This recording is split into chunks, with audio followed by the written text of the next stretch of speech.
Hello everyone. પનીરની તો ઘણી બધી વાનગીઓ આપણે બનાવીએ છીએ, પણ આજે જે પનીર બનાવવાના છીએ એનો સ્વાદ એકદમ અલગ અને જબરજસ્ત છે. તવા પર શેકાતા મસાલા, ડુંગળી, કેપ્સિકમ અને સોફ્ટ પનીરનું એવું ટેસ્ટી કોમ્બિનેશન બને છે કે જે સુગંધથી જ ભૂખ લાગી જાય. તમે એને ગરમા ગરમ રોટલી, નાન કે પરાઠા સાથે એન્જોય કરી શકો છો. બહુ જ સરળ રીતે આજે બનાવીએ મસાલેદાર, ચટપટું અને એકદમ લાજવાબ પનીર ખુરચન. તો સૌથી પહેલાં આપણે ગ્રેવીની તૈયારી કરીશું થોડીક અલગ રીતે અને એકદમ ઓછા તેલમાં ગ્રેવી બની જશે. એના માટે પ્રેશર કુકર લેશું. આ રીતે કટ કરેલી 2 ડુંગળી લેશું, 3 ટમેટાં લેશું. એને પણ ડુંગળીની જેમ કટ કરી લીધા છે. તમે જોઈ શકો છો ઉપરનો પોર્શન કટ કરી લેવાના અને બને તો લાલ કલરના જ લેવા. એને પણ સ્લીટ કરી લેવાના. 2 લીલા મરચાં, 1/2 ઇંચ આદુનો ટુકડો, 4 થી 5 લસણની કળીઓ લેશું અને સાથે જ ડ્રાય સ્પાઇસીસમાં 1 તમાલપત્ર લેશું, 1/2 ઇંચ તજનો ટુકડો, 1 દગડફૂલ કે ચક્રફૂલ, 2 મસાલા એલચીનો ઉપરનો ભાગ તોડીને લેવાનો અને એવી જ રીતે ગ્રીન એલચીને પણ તોડીને જ લેવાની. 1 ટીસ્પૂન જેટલા કાળા મરીના દાણા લીધા છે, 4 થી 5 લવિંગ લેશું. આ મસાલાની એટલી સરસ ફ્લેવર આવે છે કે સબ્જી તમે કોઈ પણને ખવડાવશો તો પૂછશે કે આની અંદર તમે કયા મસાલા એડ કર્યા છે.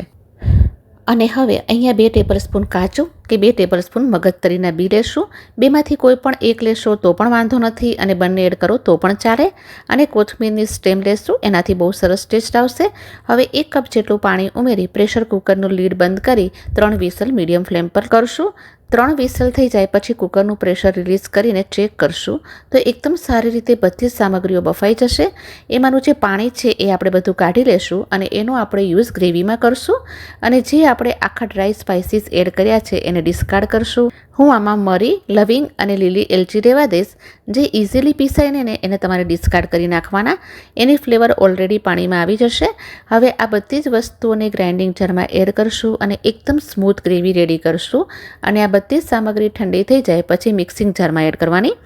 હવે શાક બનાવવા માટે એક પેનમાં 4 થી 5 ટેબલસ્પૂન જેટલું તેલ ગરમ કરવા માટે મૂકી દેશું. તેલ ગરમ થઈ જાય એટલે હું 400 ગ્રામ જેટલું પનીર લઈ રહી છું.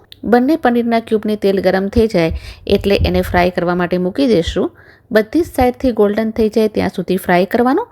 તો અહીંયા ધ્યાન રાખવાનું કે અમુક ટાઈમે પનીરમાં મોઇસ્ચરનો પોર્શન ખૂબ વધારે હોય તો તેલમાં જતાં જે ઉડવા માંડે છે તો એને કવર કરી ફ્રાય કરશું. તમારે આ રીતે ન કરવું હોય તો એના પીસીસ કરીને પણ ફ્રાય કરી શકો છો અને ફ્રાય કર્યા વગર એને એમનેમ પણ લઈ શકો છો. તો મેં બધી જ બાજુ ફેરવતા જઈને દરેક સાઈડથી સોટે કરી લીધું છે અને આ રીતે એકદમ સરસ ગોલ્ડન ફ્રાય થઈ જાય પછી એને હલકા ગરમ પાણીમાં લઈ લેવાનું. એનાથી પનીર તમારું સોફ્ટ રહેશે, સાથે જ એક્સેસ ઓઇલ પણ નીકળી જાય. અને 5 થી 10 મિનિટ માટે હલકા ગરમ પાણીમાં રાખશું પછી એના પીસીસ કરી લેશું. હવે એ જ પેનમાં જે તેલ લીધેલું છે એમાં 2 ડુંગળીને સ્લાઇસમાં કટ કરીને ઉમેરી લેશું. ડુંગળીને આપણે 2 થી 3 મિનિટ માટે ક્રન્ચી ટેક્સચર રહે એ રીતે સાંતળવાની છે. ફ્લેમને હાઈ ટુ મીડિયમ પર રાખશું. ડુંગળી સરસ ક્રન્ચી થઈ ગઈ છે તો હવે 1 કેપ્સિકમને સ્લાઇસમાં કટ કરીને એડ કરશું. એને પણ 1 મિનિટ માટે હાઈ ફ્લેમ પર સાંતળી લેશું. તો અહીંયા એને ક્રન્ચી જ રાખવાનું છે. હવે એમાં 1/2 ટીસ્પૂન હળદર અને 1 ટીસ્પૂન લાલ મરચું પાવડર નાખી મિક્સ કરી 1 મિનિટ જેવું થવા દઈશ. હવે 1 ટમેટું લેશું. એના વચ્ચેનો જે સીડ્સનો પોર્શન છે એને રિમૂવ કરીને સ્લાઇસમાં કટ કરીને ઉમેરી દઈશું. 1 મિનિટ જેટલું સોટે કરી લેશું. એમાં 1 ટીસ્પૂન ચાટ મસાલો અને 2 ટીસ્પૂન જેટલી કસૂરી મેથી ઉમેરી એને સારી રીતે સોટે કરી લેશું. મિક્સ થઈ ગયું બરાબર. ગેસની ફ્લેમને બંધ કરી લેશું અને એને સાઈડ કરી લઈએ.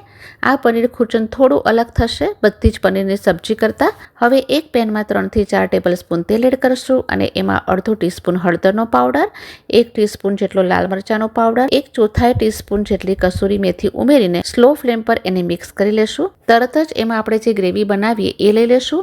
અહીંયા તેલ ગરમ કરીએ ત્યારે હલકું જ ગરમ કરવાનું છે. પછી જ હળદર મરચું પાવડર એડ કર્યું છે અને મિક્સ કરવાનું. જો તેલ ગરમ હોય તો સબ્જીનો કલર બદલાઈ જશે. ગ્રેવીને મિક્સ કરી લેશું અને જ્યાં સુધી એનું તેલ અલગ ન થાય ત્યાં સુધી સાંતળશું. તો અહીંયા મેં 5 મિનિટ જેવું થવા દીધું. વચ્ચે વચ્ચે કવર કરીને ચલાવતા પણ રહેવાનું. ફરી મિક્સ કરી કવર કરી એને થવા દેશું. તો પાણીનો જે ભાગ છે એ ઓછો થઈ જાય ત્યાં સુધી ગ્રેવીને સાંતળવાની છે. તો જુઓ તેલ અલગ થઈ ગયું, પાણીનો પોર્શન બિલકુલ નથી રહ્યો. તો હવે એમાં ગરમ મસાલો, લાલ મરચાંનો પાવડર અને 1 ટીસ્પૂન ધાણાનો પાવડર, સ્વાદના પ્રમાણે મીઠું એડ કરશું. તો અહીંયા તમારે ધાણાનો જ પાવડર એડ કરવાનો છે, જીરાનો એડ નથી કરવાનો. મિક્સ કરી લેશું અને હવે તમારે જેટલી કન્સિસ્ટન્સી જોતી હોય એ પ્રમાણે આપણે જે બાફેલી વસ્તુઓનું પાણી અલગ નીકાળ્યું હતું એ એડ કરશું. અને હવે જે આપણે વેજીસ અને પનીરને સાંતળીને રાખ્યા છે એ એડ કરશું. જરૂર લાગશે તો હું પછીમાં પાણી એડજસ્ટ કરીશ. થોડું મિક્સ થઈ જાય પછી તમને લાગે તો એડ કરવાનું. ગ્રેવી પંજાબી શાકમાં થોડી થીક જ હોય. ઘરે બનાવીએ ત્યારે આપણે થોડી પાતળી રાખતા હોઈએ છીએ. ચોઈસ તમારી છે, પાતળી કરવી હોય તો પાતળી પણ કરી શકો. બધા જ ટેસ્ટને બેલેન્સ કરવા માટે 1 ચમચી ખાંડ એડ કરશું. લાસ્ટમાં તમારે ફેટવાળું શાક ખાવું હોય તો ઘરની મલાઈ અથવા તો ફ્રેશ ક્રીમ પણ એડ કરી શકો છો. લીલા ધાણા સ્પ્રિંકલ કરશું અને બસ હવે આપણે પનીરની સબ્જી તૈયાર છે. તો હવે એને ગરમા ગરમ સર્વ કરી લઈએ. તો આજની આ રેસીપી તમને કેવી લાગી? જો સારી લાગી હોય તો પ્લીઝ વિડીયોને like, share and subscribe to my channel. જલ્દી ફરી મળીશ નવા વિડીયો સાથે. Till then take care and keep watching.